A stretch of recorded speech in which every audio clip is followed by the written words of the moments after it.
Good morning. കൊല്ലം ആശ്രാമ മൈതാനത്ത് എപ്പോഴും exhibitions വരാറുണ്ട്.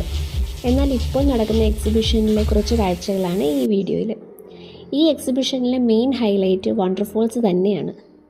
കാണാൻ കുറച്ചുകൂടെ ഭംഗി രാത്രി സമയത്താണ്. പിന്നീട് കുട്ടികൾക്ക് ഏറെ കൗതുകമായി തോന്നിയത് വെള്ളത്തിൽ കിടക്കുന്ന ഈ മനുഷ്യരെയാണ്. പിന്നെ എല്ലാം പതിവ് പോലെ തന്നെ സ്റ്റോൾസും ഫുഡ് ഐറ്റംസും ഒക്കെ. രണ്ടാളും കുറേ ടോയ്സൊക്കെ വാങ്ങി ചില റൈഡ്സിലൊക്കെ കയറി ഐസ്ക്രീം കഴിച്ച് ഞങ്ങൾ തിരിച്ചു പോകുന്നു. മുതിർന്നവർക്ക് 200 രൂപയും കുട്ടികൾക്ക് 150 രൂപയുമാണ് എൻട്രി ഫീസ്. അപ്പോൾ നേരെ കൊല്ലത്തേക്ക് വിട്ടു.